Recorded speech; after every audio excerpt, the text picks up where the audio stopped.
वाराणसी के ज्ञानवापी परिसर में हुए सर्वे की रिपोर्ट आज वाराणसी की जिला अदालत में पेश की जाएगी। नए कोर्ट कमिश्नर विशाल सिंह ने सर्वे रिपोर्ट पेश करने के लिए और 2 दिनों की मोहलत मांगी थी, जो आज पूरी हो गई। सर्वे के दौरान ज्ञानवापी परिसर में शिवलिंग मिलने का दावा किया गया है। बुधवार को वादी पक्ष ने कोर्ट में नई अर्जी दाखिल कर हटाए गए कोर्ट कमिश्नर अजय मिश्र को फिर से कमीशन में शामिल करने और उनकी रिपोर्ट पेश करने की मांग की थी। वाराणसी के जिला कोर्ट में आज ज्ञानवापी मामले में वादी और प्रतिवादी पक्ष की ओर से दायर याचिका पर भी सुनवाई होगी। डिस्ट्रिक्ट गवर्नमेंट काउंसिल के वकील की ओर से दायर याचिका में परिसर में सील किए गए इलाके से पाइपलाइन को शिफ्ट करने की मांग की गई है। इसके अलावा वादी पक्ष की ओर से परिसर में सबूत इकट्ठा करने के लिए मलबा हटाने की भी मांग की गई। कोर्ट ने सभी पक्षों से अपनी आपत्तियों को पेश करने के निर्देश दिए हैं।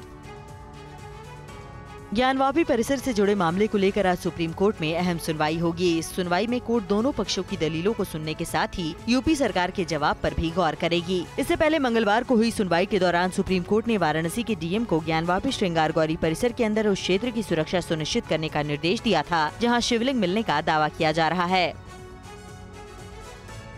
ज्ञानवापी मामले में सुप्रीम कोर्ट ने हिंदू सेना को पक्षकर बनाने की इजाजत दे दी है। आज सुप्रीम कोर्ट में सुनवाई के दौरान हिंदू सेना के वकील इस मामले में अपनी दलीलें पेश करेंगे। हिंदू सेना ने सुप्रीम कोर्ट में ज्ञानवापी मामले में हलफनामा दिया है, जिस पर आज सुनवाई होगी। हिंदू सेना ने कहा कि मस्जिद कमेटी की ओर से दाखिल याचिका खारिज की जानी चाहिए, क्योंकि प्लेस ऑफ वर्शिप एक्ट का मामला नहीं बनता है। ज्ञानवापी मामले को लेकर जमीयत उलेमा ए हिंद के राष्ट्रीय अध्यक्ष मौलाना महमूद असद मदनी ने लोगों से इस मुद्दे पर टकराव से बचने की अपील की है। मदनी ने कहा कि कुछ असामाजिक तत्व 2 समुदायों के बीच दरार पैदा करने की कोशिश कर रहे हैं। जमीयत उलेमा ए हिंद ने खासकर मुस्लिम पक्ष से अपील की है कि ज्ञानवापी जैसे मामले को सड़क पर न लाया जाए। अपील में उलेमाओं और मुस्लिम वक्ताओं से टीवी डिबेट और सोशल मीडिया में बहस करने से भी बचने को कहा गया है। ज्ञानवापी मामले को लेकर कोर्ट में चल रही सुनवाई के बीच all India Muslim personal law board ने देश की मस्जिदों को लेकर 7 सदस्यीय लीगल कमेटी का गठन किया। इस लीगल कमेटी के अध्यक्ष सुप्रीम कोर्ट के पूर्व जज जस्टिस SM कादरी होंगे। ये कमेटी 1991 के प्लेस ऑफ वर्शिप एक्ट को लेकर सरकार और दूसरे राजनीतिक दलों से उनका पक्ष जानेगा। ताज़ा मामले को लेकर मुस्लिम पर्सनल लॉ बोर्ड ने चिंता जताते हुए कहा कि देश भर में मुसलमानों के खिलाफ नफरत फैलाई जा रही है।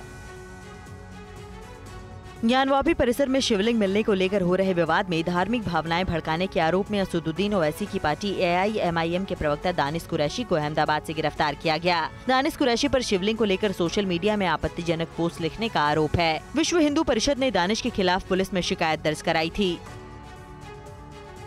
ज्ञानवापी परिसर में शिवलिंग मिलने के दावे को लेकर यूपी के पूर्व CM और समाजवादी पार्टी के अध्यक्ष अखिलेश यादव ने कहा कि हमारे धर्म में तो कहीं भी पत्थर रख दो, पीपल के नीचे लाल झंडा रख दो तो वो मंदिर बन जाता है। उन्होंने कहा कि बीजेपी देश के असल मुद्दों से ध्यान भटकाने के लिए जानबूझकर ज्ञानवापी जैसे मुद्दे उठा रही है। उन्होंने सर्वे रिपोर्ट के लीक होने पर भी सवाल उठाया।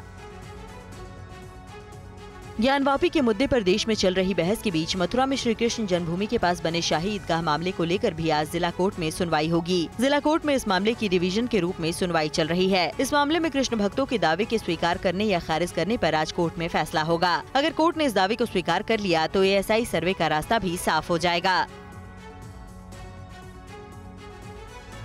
परवाह देश की, सोमवार से शुक्रवार रात 10 बजे TV9 भारतवर्ष पर।